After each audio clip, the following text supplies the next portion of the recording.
Hello, this is Will Robertson, and Shep Smith just made a very interesting announcement on the Fox News channel. I'll play it for you now. So, here it is. The billionaire author behind Harry Potter's writing a new movie about magic. Warner Brothers announced J.K. Rowling is doing the screenplay for a movie based on her book Fantastic Beasts and Where to Find Them. She says the story will begin here in New York, 70 years before the start of the Harry Potter saga. But she says it's not a prequel or a sequel to her best-selling books.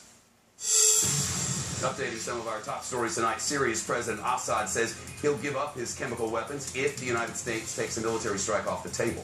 Secretary Kerry in Switzerland now to work out a possible deal rejected that idea.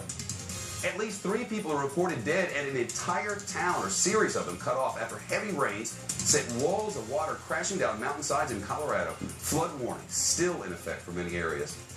And in New Jersey, a massive fire burns right now along a popular boardwalk. It's been burning for hours. Officials say it's destroyed more than 30 businesses. Workers recently rebuilt much of a nearby boardwalk after Superstorm Sandy. And on this day in 1940, a group of teenagers stumbled into a cave in southwestern France and discovered a massive collection of artwork that dates back to 15,000 BC. As the story goes, those teens found it when they followed their dog down a narrow entrance into a cavern. Inside, thousands of paintings, drawings, engravings, plastered from grotto from the floor to the ceiling. Most of the work depicted animals in amazing detail, which would give scientists new insight into prehistoric culture. Authorities opened that cave to the public in 1948 until experts eventually realized that the artificial lighting was fading the artwork. Folks can now visit a replica of the place nearby, but some kids found the real thing 73 years ago today. And now you know the news. For this Thursday, September the 12th, 2013, I've been saying goodnight to you in that way for years and anchoring this newscast since 1999. But for a while, really, I've been well aware that most of you already know the news, or much of it, before we even sign on each evening. The world's changed a lot in the last 14 years. Smartphones and Twitter, Facebook and Instagram and all the rest. We get the news in real time across lots of platforms, and frankly, this concept of anchor in the box telling you what happened hasn't changed that much since the 1960s. It's time for something new, and we're going to lead the way.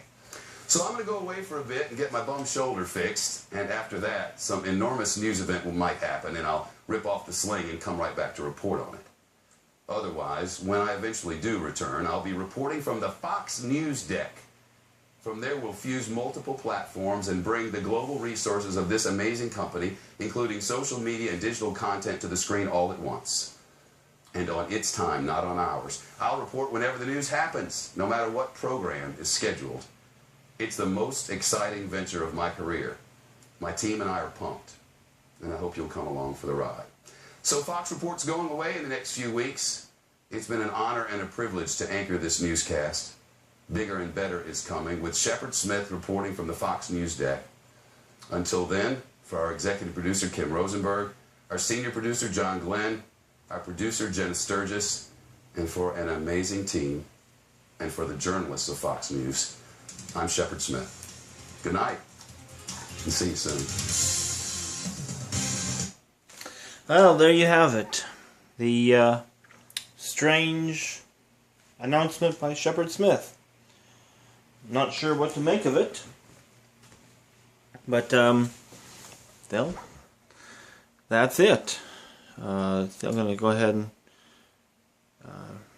I'll just stop recording at this point, because that's all there is for Fox News and that show. Wow. For myself, good night.